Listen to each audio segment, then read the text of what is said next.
Latest on the transfer news sanibona bafethu uvane lo so I'm back again with indaba zakubethu Premiership. Amateam amaningi athenga engabe yakhe team iyathenga na. So ngizoqala ngeindaba eshisayo ke labafethu indaba zomdlalo weMamelodi Sundowns. Sengakhuluma ngabafethu ngoPeter Shalulile. Sengayishaya ivideo before ngasho ukuthi uPeter Shalulile maningi amathuba akhe ukuthi ayishiye iMamelodi Sundowns njengoba nje iwindi livuliwe. Njengoba nje iwindi livuliwe maningi amathuba. He even went with iMamelodi Sundowns bale kwiClub World Cup but akawatholanga ama-minutes amaningi le kwiClub World Cup. Lokho ngempela kwakuhinta ukuthi uMjida ngenzeka ahambe kwiClub.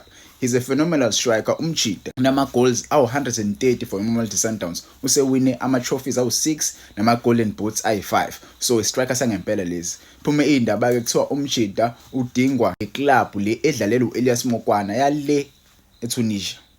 Esperance bafethu ifuna ukusayina lo Mjida lo. Peter Shalulile bafethu ngenza ngempela ahambe la eSouth Africa. Maningi ama-team ade mfuna la eSouth Africa. Kaizer Chiefs was interested but ke it seems like leyo deal leyo ngeke ibe. So Peter Shalulile uzoyishiya iSundowns bafethu ngale indaba ngizwi. Kwezinye zeindaba eziphumile bafethu iTS Galaxy could be facing a legal battle with the Premier League or even FIFA as the new owners of Leicester City claim the club has illegally signed 2 of their players. Menikhumbula kahle ke bafethu iJDR Stars yadayiswa. Yabo iJDR Stars sino owner entsha yashintshwa igama esibizwa ngani ngeLeicester City. So i-owner yakhona eyakhala ngempela ithi cha lolu daba kumele balisele enkantolo ngoba iTS Galaxy isayine abadlali bayo abawu2 ngokungemthetho.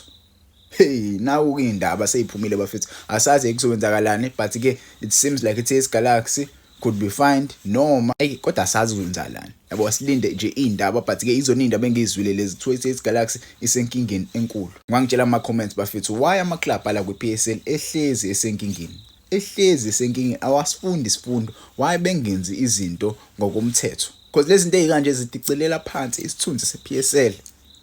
Ziticelela pha each and every season there's a scandal. Each and every season there's a scandal. Scandal upon scandal. Even the new owner of Iswelele FC ngeziphelele season Iswelele FC isakhona kuBethu Premiership. I can guarantee you that. But ke kwezinye zendaba eziphumile bafethu iStellenbosch sesidayise istriker saso. Le striker lesi sasa Ivory Coast. iStellenbosch bafethu asisebenzisanga kakhulu le striker lesi last season because uMjida abakanaleyo quality iStellenbosch ayifuna. Last season bemlonele kwiClub yaseQatar. Yabo kuthiwa right now seyodlalela eClub yaseFinland. Le club le bafethu igama layo iIF Grynstan. Kuthiwa usayine a 5-month deal with a 12-month option. Angiyazi contract nje bafethu ngiyaqala nqa ukubona icontract ekanje. Sign of 5-month deal. Kanti kwenzakalani? Kwezinye zeindaba eziphumile bafethu Sekhukhune United have confirmed the departure of uNjabulo Ngcobo noRelebohile Mokwane. Lembajida bawu2 bafethu nyamkhumbula uNgcobo.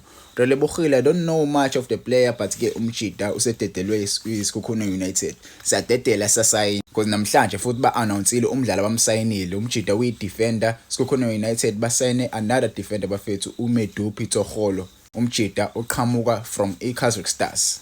Kwezinye izindaba eziphumile Motsepe Foundation Championship side iBlack Leopards have completed the signing of midfielder uJohan Mududza from iCaps United eqhamuka leZimbabwe. Kwezinye izindaba bafethu Motsepe Foundation Championship side iVenda FC have announced uDr Rendani Malawuti as the new club CEO.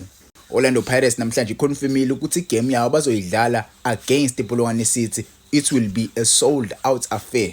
Orlando Pirates eqhubeka kwisimo yashiya ngaso la season. Munikhumbula kahle ke la season Orlando Pirates kwakuyi-team vele evamisile ukuthi shaya o sold out venues. Bayaqhubeka ke bazodlala igame esold out. Ningakhohle bafethu igame izobe iqala ngo3 o'clock. Kumele niyibukele igame izobe igame emnandi kakhulu.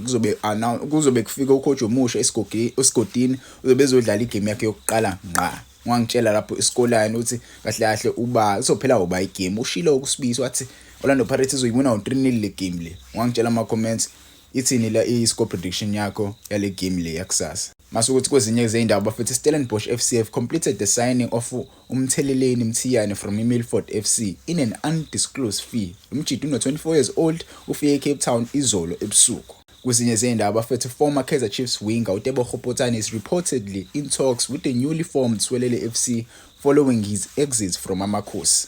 It look like uMjida uzoyitholela iclub nje esuka kwiKaizer Chiefs. kwiKaizer Chiefs adlala kahle uMjida Yabona angazi kwenzakalani kuyena neKaizer Chiefs yabo. Maybe wajoin iKaizer Chiefs ngesikhathi wrong in his career, maybe the way he left iRaleigh M maybe yabomthelela kwicareer yakhe. Yabo izinto ezikanjalo nje abadlali abaningi kumele bayibheke. After you have left i-team enkulu njengeKaizer Chiefs, ushiya i-team enkulu njengeOrlando Pirates, kumele uyibuke wona kahle kahle yini engenze ngishiya iclub enkulu kanje. Yabo njengoba manje ezojoin iSwelele FC kumele azakhe umjito, because many players abakwazi ukurejuvenate, many players abakwazi ukupick up a-form after they leave these big clubs. But ke let's see ukuthi uTebogo Phuthani uzokwazi ukupick up a-form yakhe abuyele kuleya prime yakhe, because mina ngikhumbula kahle I think sekwadlalela eBloemfontein Celtics before umjito, so kumele abuyele kuLaphuthani